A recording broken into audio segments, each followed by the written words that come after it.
Distributor,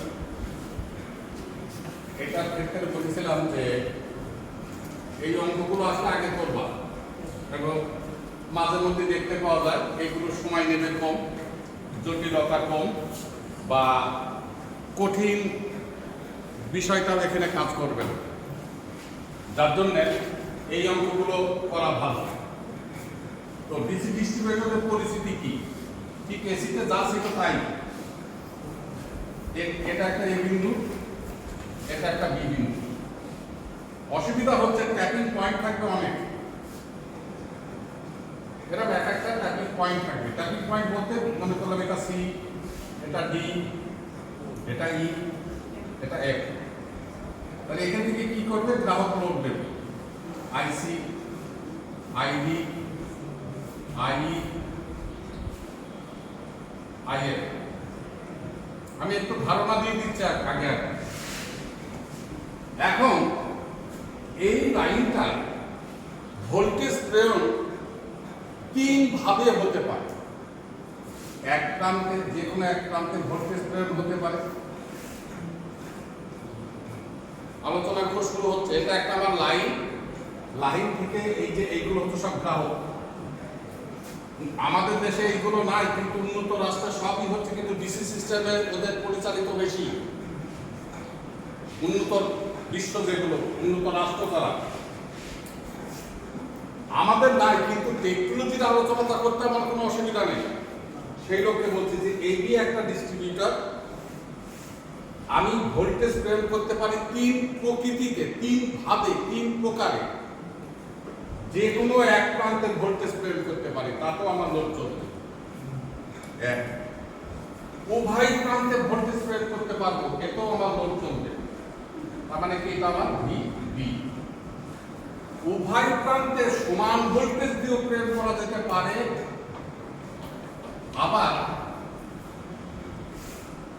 উভয় প্রান্তে অসমান ভোল্টেজ দিয়েও কিন্তু প্রেরণ করা যেতে পারে। আর একটা কি? কথা মানে কেউ কিচ্ছু বুঝতে পারছে না। আমার একটা ডিস্ট্রিবিউটর লাইন আছে, তো বিভিন্ন জায়গায় গ্রাহকের লাইন দিয়ে আছে, তার ভোল্টেজ তো আমি পাঠাবো, ভোল্টেজ পাঠাতে হবে না? না হলে তো আমার লোড পরিচালিত হবে না। আমি কিভাবে ভোল্টেজ পাঠাবো? তোমার কি সুবিধা আছে তার উপরে। আমি মনে করলাম যে আমি যে কোনো এক প্রান্ত থেকে ভোল্টেজ পাঠালাম ভি এর দিকে পাঠাবো, আমি পাঠাবো ভিবির দিকে, তাও হবে। সেই জন্য লিখেছি ভিএ বা ভিবি, তার মানে এক প্রান্তে ভোল্টেজ দেব। সেটা তোমার যে প্রান্ত মনে হয় তুমি সেই প্রান্তে। তারপরে লিখেছি VA is equal to VB. এখন আমি উভয় প্রান্তে দিচ্ছি, উভয় প্রান্তে ভোল্টেজ প্রয়োগ করছি, মানে এতেও দিচ্ছি, বিতেও দিচ্ছি। এখন এই দেয়ার মানটা উভয় প্রান্তে আমি সমান ভোল্টেজও দিতে পারি, আবার অসমানও দিতে পারি। কথা কি এইবার ক্লিয়ার হয়ে যাবে? এতে কি হবে? গ্রাহক পর্যায়ে আমার লোড পরিচালিত হবে। বোঝা গেছে কথা? তাহলে তার ভোল্টেজ কি এদিকেও দিতে পারি, ওদিকেও দিতে পারি, দুই দিকেও দিতে পারি, সমানও দিতে পারি, সমান নাও। এখন আমরা এই ধারণার পরিপ্রেক্ষিতে কোনো একটা বিষয়ে আবার আলোচনায় নিয়ে আসবো, সেটা এই দুইটা ক্ষেত্রের দিকে। এটা হচ্ছে আমাদের ভেরি সিম্পল, এত সিম্পল জিনিস আসবে না। এই দুইটার ক্ষেত্রে আমাদের কিছু হিসাব নিকাশের প্রশ্ন আকারে এক্সামিনার করে থাকে। সেটা হচ্ছে minimum potential point and maximum voltage drop. কি কথা বলতে বললাম আগে? সর্বনিম্ন ভোল্টেজ বিন্দু এটা নির্ণয় করা, বা সর্বোচ্চ ভোল্টেজ ড্রপ। কথা মনে বুঝতেই পারছে না। এই দুইটা নির্ণয় করতে দেবে এই either equal position or unequal position. কিসের? উভয় প্রান্তের ভোল্টেজ প্রেরণের ক্ষেত্রে। তাহলে মিনিমাম পটেনশিয়াল পয়েন্ট, সর্বনিম্ন ভোল্টেজ বিন্দু এবং এই সেই হুজুরটা কোথায় গেল?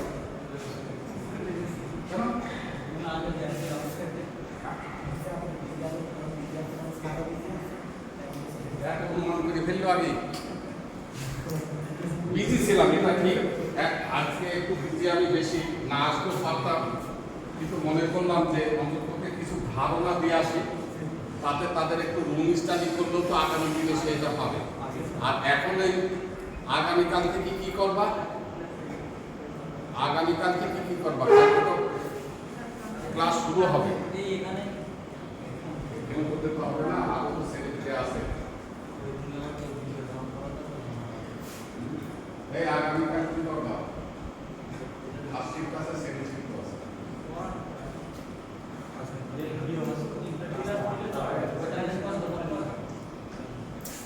এইগুলো এমন একটা বিভ্রান্তিতে আমাদের ফেলছে। এইদিকে বলছে অনলাইন ক্লাস নাও, আবার গিয়ে মানে সপ্তম পর্ব সবাই, প্রথম পর্ব এক গ্রুপ, তৃতীয় পর্ব এক গ্রুপ, পঞ্চম পর্ব এক গ্রুপ, মানে আমরা কিন্তু একটা মানে কোনোটাই সঠিক না, কিন্তু করতে হবে এমন একটা বিষয় দাঁড়িয়ে গেছে।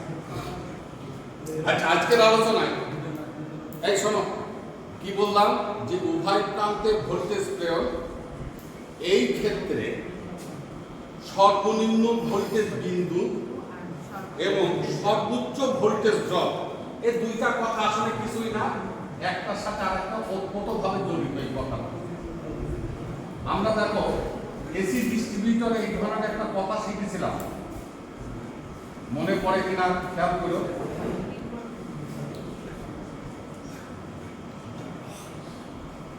যখন আমরা বি টু সি কারেন্টের ডিরেকশন পাওয়ার জন্য, একটু পূর্বের কথা বলছি, যারা প্র্যাকটিস করেছে তারা একটু ধরতে পারবা, যদি প্র্যাকটিস না করে থাকো এ কথা কিছুই তার কাছে মনের ভেতরে কোনো নড়াচড়া করবে না।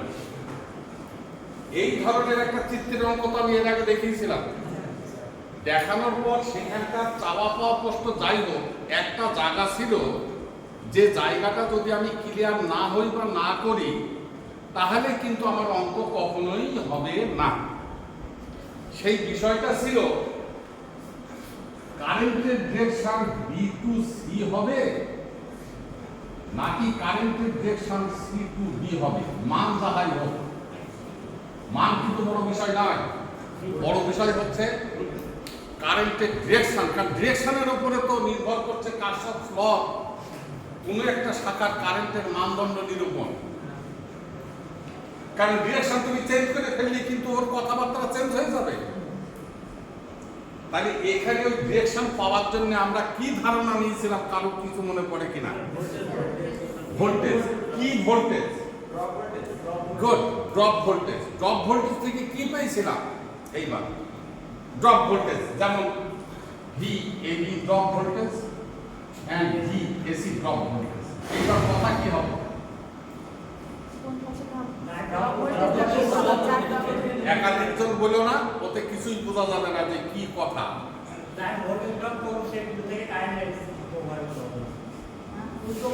তুমি তাহলে কম বলো কোনটা, এবি কম নেবো না এসি কম নেবো? তুমি বলো, এটা তো ড্রপ উপাংশ, এসি কম, তাহলে এসি কম কার থেকে? ঠিক তো? তাহলে তুমি বলছো ভিএসি লেস দ্যান ভিএবি, যেটা বলতে সেটা তো এই কথা। মান চালাই হোক, এইবার সিদ্ধান্ত কি পাবো? আর আগের কথা আছে তো, তার কথাটা কি? কারেন্ট সি থেকে বি যাবে, কিন্তু কথাটা কার উপর ভিত্তি করে? VC is greater than VB. আরে এই দুইটা কথা হচ্ছে রিলেটেড, অত্যন্ত গুরুত্বপূর্ণ বিষয়।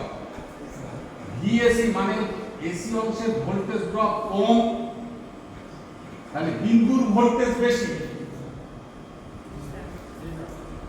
কার সাপেক্ষে? যে এই দিকের সাপেক্ষে। ভিএসি কম, তাহলে ভিএবি বেশি, তাহলে ড্রপ বেশি হলে বিন্দুর ভোল্টেজ কি হয়ে যাবে? কম হবে। ড্রপ কম, তাহলে বিন্দুর ভোল্টেজ কি হবে? বেশি হবে। তাহলে কি হলো? VC is greater than VB হলো তো? যদি তাই হয়, ভিসি যদি ভিবি থেকে বেশি হয়, তাহলে ডিরেকশন আমার কোনটা কাজে লাগবে? দেখো এই জায়গা কোনো গ্যাঞ্জাম আছে কি? বিন্দুর ভোল্টেজ কম পাওয়া মানেই ড্রপ তাহলে বেশি। বিন্দুর ভোল্টেজ বেশি পাওয়া মানে ড্রপ হচ্ছে তাহলে কম। অর্থাৎ আমরা যে ডিসি ডিস্ট্রিবিউটরে এই ধরনের প্রশ্নের জবাব এক্সামিনারের চাওয়া আলোকে দিব, সেখানে নিজের অন্তর্নিহিত ওই জ্ঞানটা যদি ক্লিয়ার না থাকে, পরীক্ষার হলে যে আমি গোলমাল করে ফেলবো, এটা নিশ্চিত গোলমাল করে ফেলবো। কথাটা বোঝা গেছে? হ্যাঁ, এখানে কারেন্টের মান দেখে কি কোনো উপায় আছে যে না, মান বললাই যাক, মান 100 200 500 700 ওটা কোনো ঘটনা না, এবার যাবে কোন দিকে এইটা হচ্ছে বড় বিষয়। তুমি কি আমার কথা ক্লিয়ার হয়েছো? আমি মান নিয়ে কথা বলছি না, কারেন্টের মান যাহাই হোক মান বিষয় না, ওটা তো মান নির্ভর করবে লোডের উপরে, পথের উপরে, বিভিন্নভাবে। মান নিয়ে আমার কোনো কথাবার্তা নেই, আমার কথাবার্তাটা হচ্ছে ডিরেকশন। কারণ কেন এই ডিরেকশন? আজকে যদি এই ডিরেকশন হয় তাহলে দেখো এখানে কারশফ ল যে রুলটা আসবে যে এই কারেন্ট আর এই কারেন্টের যোগফল হচ্ছে আইবি, তাহলে IB is equal to ICB plus IAB. আমি এটা লিখব, কিন্তু যদি এই ডিরেকশন হতো তাহলে কি হতো? IAB is equal to IB plus IBC. দেখো দুইটা লেখা কিন্তু ধরন চেঞ্জ হয়ে গেছে, তুমি খেয়াল করে দেখো। তাহলে এখানে মৌলিক বিষয়টা কি? আমার ডিরেকশনটা হচ্ছে মূল ফ্যাক্টর। ডিরেকশন যদি গোলমাল হয়ে যায়, একটা ছেলে অঙ্ক করতেছে, সে ডিরেকশন করে ফেলেছি কি নিচেরটা, তাহলে আমার হওয়ার কথা এটা, কিন্তু সে করেছে নিচেরটা। দেখো রেজাল্ট বা মান বড় ফ্যাক্টর না, বড় ফ্যাক্টর হচ্ছে তার বড় ত্রুটি, সেটা হচ্ছে তার সিস্টেম গোলমাল হয়ে গেছে। বোঝা গেছে কি কথাটা? তাহলে minimum potential point, that means maximum voltage drop, যে বিন্দুতেই ঘটনাটা ঘটবে দেখবা যে তার নিকটবর্তী পজিশনে ভোল্টেজ ড্রপটা সব থেকে বেশি, আর অন্যান্য অংশে ড্রপটা কম। এইবার এই কথাটাকে যদি এই ধরনের কোনো অবস্থানে আমাকে আসতে হয়, তাহলে কিভাবে সেই বিষয়গুলোকে বিবেচনা করব তার একটু কথা আমি বলে দিচ্ছি। আজকে অঙ্ক করাবো না, একটা ধারণা দিচ্ছি না। এবিটা কি ছিল আমাদের? একটা লাইন, যে লাইন থেকে গ্রাহক লোড পরিচালনার জন্য সে লাইন নিবে তার বাসায়, কিন্তু সিস্টেমটা কি আমার ডিসি। এইবার ওই লাইনের দুই মাথায় আমি ভোল্টেজ প্রেরণ করছি, এই মাথা থেকেও ভোল্টেজ প্রেরণ করছি, ওই মাথা থেকেও ভোল্টেজ প্রেরণ করছি। গ্রাহক সব নিচ্ছে। এখন তারা কারা? সি গ্রাহক, বি গ্রাহক, ই গ্রাহক এবং এফ গ্রাহক। এই চার গ্রাহকের ভেতরে খুঁজলে দেখা যাবে যে কোনো একটা বিন্দুর গ্রাহকের ভোল্টেজ অন্যান্য সকল বিন্দুর গ্রাহকের ভোল্টেজ থেকে সব থেকে কম। এই মনে হয় আর বুঝতে পারছে না। সিতে গ্রাহক আছে, বিতে আছে, ইতে আছে, এতে আছে। এখন আমি দেখলাম যে হিসাব নিকাশ করে গ্রাহক কিন্তু কিছু বুঝতে পারবে না, কারণ এখানকার পার্থক্যটা কিন্তু তুমি মনে করো না যে আহামরি পার্থক্য হবে, মাইনর পার্থক্য, 1 2 3 4 5 সর্বোচ্চ ভোল্টেজের মানের পার্থক্য হতে পারে, কিন্তু পার্থক্য তো সেটা। তাহলে দেখা যাচ্ছে 5 পার্থক্য হোক, কিন্তু সেই পার্থক্যটা 5 কম হচ্ছে কার? দেখা যাচ্ছে যে কোন এর ভেতরে কোনো একটা বিন্দু, আর অন্যান্য বিন্দু কি হবে? ওর থেকে কিছুটা বেশি। তাহলে এখন তুমি মনে করো, মনে করছি আমি ডি বিন্দুতে এসে ওই ঘটনাটা ঘটলো, তার মানে ডিডি। কি ঘটনা ঘটলো? ডিডিতে আমি যে ভোল্টেজটা পেলাম, সেই ভোল্টেজটা হচ্ছে অন্যান্য বিন্দুর তুলনায় কম, এবং সামগ্রিক অর্থে সেই কম মানটা হচ্ছে অন্যান্য বিন্দু এবং ডিস্ট্রিবিউটরের সাপেক্ষে সব থেকে কম। ওই বিন্দুটাই হচ্ছে আমার সর্বনিম্ন ভোল্টেজ বিন্দু। আর কিছু কি বুঝলে? তাও বুঝে। আমি তো ক্যালকুলেশন করি ছাড়া তো আর এটা দেখাতে পারবো না, আমি একটা ধারণা দিচ্ছি। এটা হতে পারে ভিডি, হতে পারে ভি, হতে পারে ভিএফ। প্রাপ্ত মানটা নিয়ে আমি দেখলাম যে বিভিন্ন বিন্দুর ভোল্টেজ যদি আমি বার করি, যে বিন্দুতে আমি ভোল্টেজটা কম পেলাম ওইটাই আমি বলবো এইটাই হচ্ছে সর্বনিম্ন ভোল্টেজ বিন্দু। আমার একটা জানা হয়ে গেছে, এবার আরেকটা জানা কি, তার মানে তার আরেকটা পার্শ্ব আছে, সেই পার্শ্ব হচ্ছে তার নিকটবর্তী যে সেকশনটা আছে ওই সেকশনে হচ্ছে তার ভোল্টেজ ড্রপ সব থেকে বেশি। হতেই হবে, যদি না হয় তাহলে বুঝতে হবে তোমার অঙ্কের ভেতরে জ্ঞানজাম বা তুমি গোলমাল করে ফেলেছো। কথাটা বুঝতে পেরেছি? যার জন্য এক্সামিনার এই দুইটা নীতিতে প্রশ্ন করতে পারে। একটা চাইতে পারে যে সর্বনিম্ন ভোল্টেজ বিন্দু বার করো, অথবা চাইতে পারে যে সর্বোচ্চ ভোল্টেজ ড্রপ কোন অংশে সংঘটিত হচ্ছে সেটা। বোঝা গেছে কথা? এইবার চিনিবার উপায়, এই কথা বলে না, চিনিবার উপায়। আচ্ছা, এবির পরিচয়টা এগত অবস্থায় বলি। ডিসির ক্ষেত্রে আমাদের অঙ্কের ভেতরে একটা তারের পরিচয় দেওয়া থাকবে সামথিং লেন্থের উপর। এই কথা বুঝলাম না, রেজিস্ট্যান্সের মানটা সামথিং ওহম পার কিলোমিটারও থাকতে পারে, পার মিটারও থাকতে পারে, পার কোনো একটা নির্দিষ্ট মানের উপরও থাকতে পারে, এক্সেপ্ট অপোজিশন। কথা মনে হয় ক্লিয়ার করে কিন্তু রেজিস্ট্যান্সের মানটার পরিস্থিতি সামথিং ওহম, এটা মিটারেও থাকতে পারে বা কিলোমিটারে থাকতে পারে, বা তোমাকে ঠকানোর জন্য বলতে পারে 500 মিটারে, 100 মিটারে, 200 মিটারে। যেভাবেই থাকুক না কেন তুমি কিন্তু প্রতি মিটারে এটাকে কনভার্ট করে নিবা। প্রথম কাজ ওহম বা মিটার, যেভাবেই ঠকানো থাক। তাহলে 1 কিলোমিটারে থাকলে আমি মিটার তৈরি করতে পারবো, মিটারে থাকলে তার কোনো কথাই নাই। 500 মিটারে থাকলে আমি মিটারে তৈরি করে নিতে পারবো। হলো, এই পরিস্থিতিটা থাকে একটা তারে। পরিস্থিতিটা কিসে থাকবে? একটা তারে। লোড যখন পরিচালনা করা হয় তখন তার কয়টা লাগে? দুইটা। তাহলে আমাকে কিন্তু দুইটাই করে নিতে হবে, এটা এক্সামিনার করবে না। তাহলে আমাকে কি করতে হবে? যে মানটা আছে সেই মানকে 2 দিয়ে গুণ করলেই 2 তারের হয়ে যাবে। আর করতে না, থাকলো এক তারে, আমি 2 দিয়ে কেন গুণ করলাম? কেন 2 দিয়ে গুণ করলাম? আমার লোড চালাতে গেলে মিনিমাম তো 2টা তার লাগবে, যার জন্য হচ্ছে আমার 2 দিয়ে গুণ করে। কি কথা বোঝা গেছে? গুণ করা লাগবে না তখনই যদি মোট দৈর্ঘ্যের উপরে মোট রেজিস্ট্যান্সের মান একবারে বলা থাকে। মানে এগুলো জ্ঞাতব্য ধারণা দিচ্ছি, বাস্তবতা নির্ভর করবে অঙ্কের প্রদত্ত ভাষার থেকে প্রাপ্ত তথ্যাদি অনুযায়ী। যদি মোট মান বলা থাকে, দেখো এই কথাগুলো কিন্তু আমি ট্রান্সমিশন লাইনেও বলেছি এর আগে, যে প্রতি ফেজের যদি বলা থাকে বা প্রতি তারের যদি বলা থাকে, তাহলে পরে আমরা ওটাকে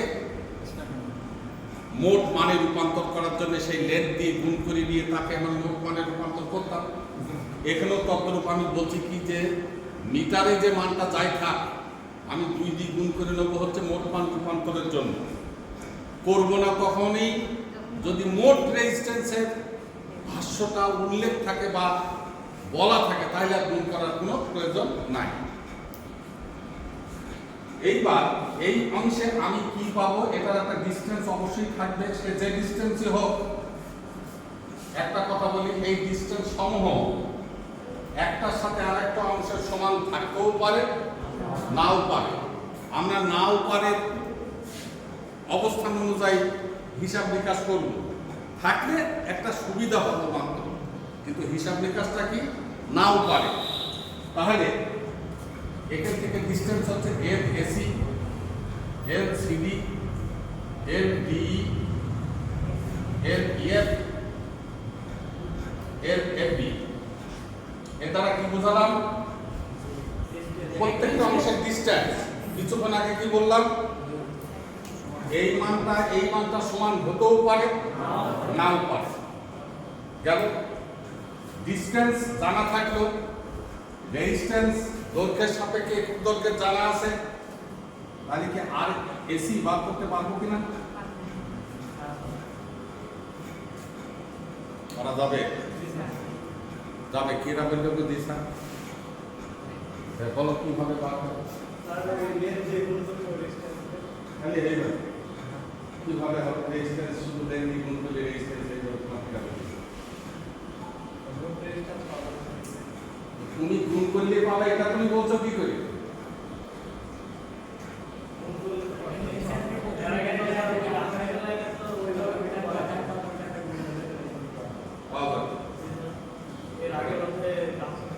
এর আগে কথাই বলে কোনো সব জবাব তুমি ভাইবাতে দিবা নাকি যে এর আগে কথাই সামান্য করেছিলাম?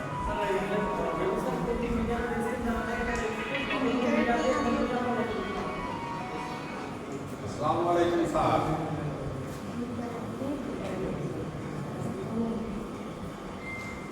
জি, আর আমি স্যার এই ক্লাসটা সেরে তারপরে আসছি স্যার। আমি ক্লাসে আছি।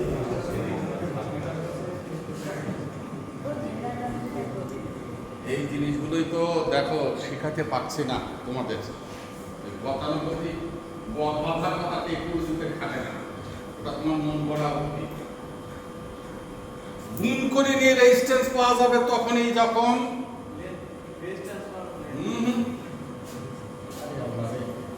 R is equal to rho L by A।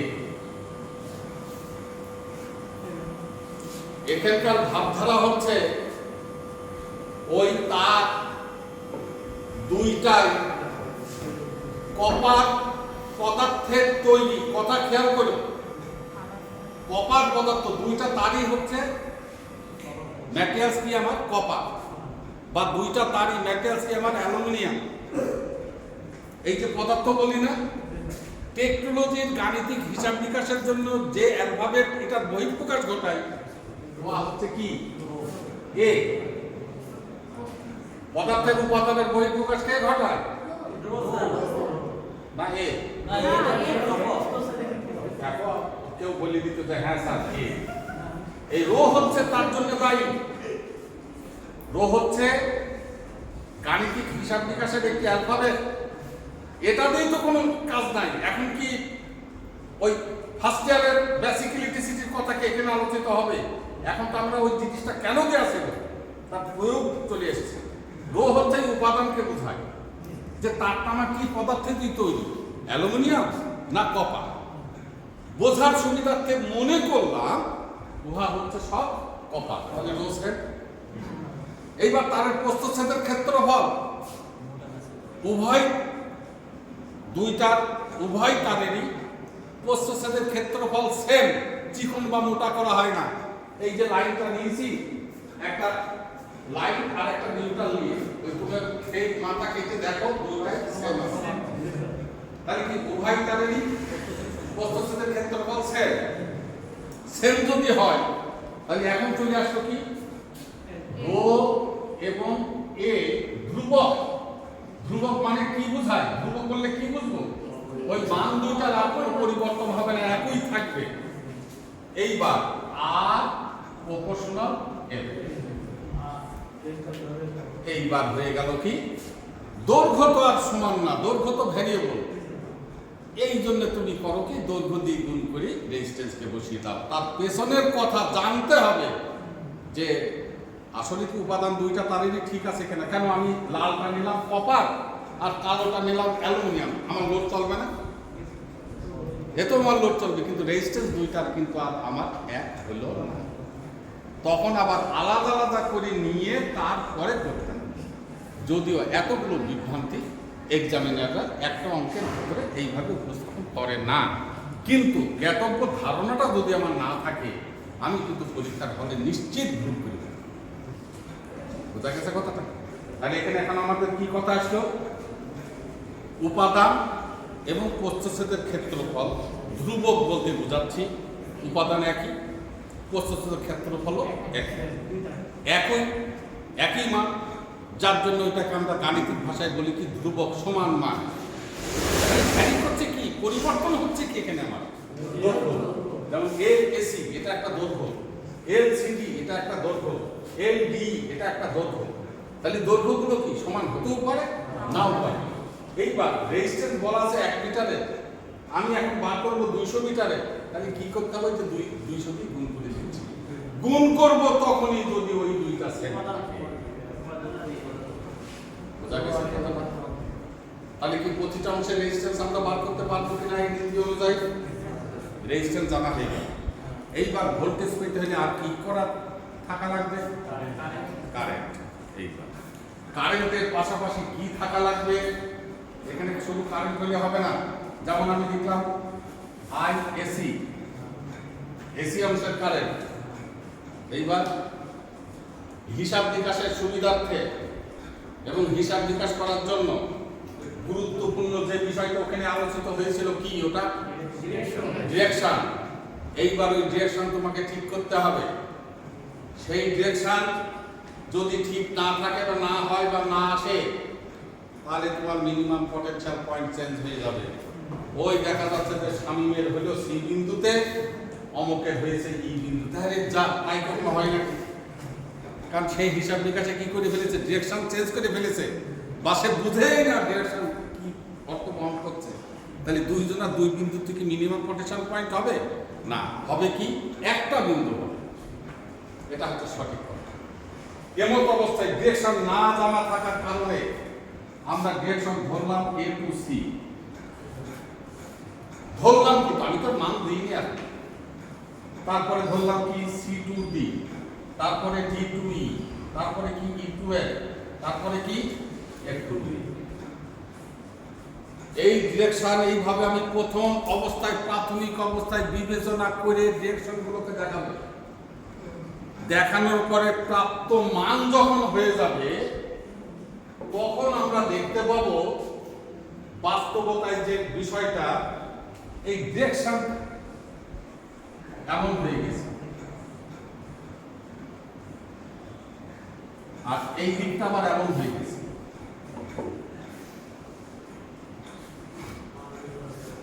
এই জায়গাগুলো হঠাৎ করে তোমার মাথায় এখনই রিজাল্টটা খুব ভালো হবে না, মানে না বোঝার মতো অবস্থা হবে বেশি। শুধু কিছু কথা বলে যাচ্ছে, এইগুলো একটু মনে রাখবে মনোযোগের সাথে। কারেন্টের প্রাপ্ত মান এবং ডিরেকশন অনুযায়ী যখন আমি লাইন ডায়াগ্রামটায় আবার বসাবো, তখন আমার এই বিষয়টা দৃশ্যমান হবে। কি দৃশ্যমান হবে? যদি কোনো একটি বিন্দুতে, খুব ভালো করে খেয়াল করো কিন্তু এই কথাটা যেন ভুল না হয়, যদি কোনো বিন্দুতে উভয় দিক থেকে কারেন্ট এসে ঢোকে, তাহলে চিহ্নিতকরণ হচ্ছে ওই বিন্দুটাই হচ্ছে আমার মিনিমাম পটেনশিয়াল পয়েন্টের বিন্দু, এছাড়া অন্য কোনো বিন্দু হবে না। কি কথা বললাম? একাধিক বিন্দু আছে, যে বিন্দুতে উভয় দিক থেকে কারেন্ট এসে ঢুকছে, ওই বিন্দুটাই হবে হচ্ছে আমার সর্বনিম্ন ভোল্টেজ বিন্দু। এরপরে হচ্ছে ক্যালকুলেশন। এখানে আমি দেখো তো ওই কথাটা অনুযায়ী ডি বিন্দুটা এমন একটি বিন্দু, সি টু ডি কারেন্ট আসছে, ই টু ডি কারেন্ট আসছে, দুইটা কারেন্ট একসাথে ঢুকে এই পথ দিয়ে পার হয়ে যাচ্ছে কিনা, এই ঘটনাটা কি আর কোনো বিন্দুতে ঘটছে কিনা? অন্য কোনো বিন্দু আর মিনিমাম পটেনশিয়াল পয়েন্টের বিন্দু না, ওরাও পটেনশিয়াল পয়েন্ট আছে, ওখানে মান আছে, কিন্তু ডি বিন্দু থেকে তার মান বেশি, কম না, ওই বিন্দু থেকে যার মান বেশি। কিছু বোঝা গেল? তাহলে কি সিগনিফিকেন্ট হলো? যে বিন্দুতে উভয় দিক থেকে কারেন্ট এসে ঢুকবে, ওই বিন্দুটাই হচ্ছে আমার সর্বনিম্ন ভোল্টেজ বিন্দু। এবার যদি বলে সর্বোচ্চ ভোল্টেজ ড্রপ, তাহলে কোন অংশ হবে? ঠিক তার পার্শ্ববর্তী, আইদার সিডি অর ডি। বোঝা গেছে? তাহলে বিন্দুর ভোল্টেজ কম চিনা মানেই হচ্ছে ম্যাক্সিমাম ভোল্টেজ ড্রপটাও আমার জানা। বোঝা গেছে কথাটা? তোমাদের পাঠ্যপুস্তকের অধ্যায় ভিত্তিক আলোচনায় ডিসি ডিস্ট্রিবিউটরের যে বিভিন্ন সিস্টেমগুলো আছে, আগে সেই নামগুলো পড়বা। নামগুলো পড়ে, কারণ ওই প্রশ্ন আসে ডিসি ডিস্ট্রিবিউটর সিস্টেমের কি কি পদ্ধতি আছে সেগুলো জানতে চাই। ভোল্টেজ প্রয়োগের পদ্ধতিগুলো কি, ওই যে আমি যেগুলো বলেছি, এক প্রান্ত থেকে ভোল্টেজ প্রান্ত উভয় প্রান্ত হইতে ভোল্টেজ প্রেরণ, উভয় প্রান্তে সমান ভোল্টেজ দেওয়া, উভয় প্রান্তে অসমান ভোল্টেজ দেওয়া। এরপরে ক্লোজিং এ আজকে একটা কথা বলবো। এইবার এই দুই মাথাকে রিং করে দিলাম,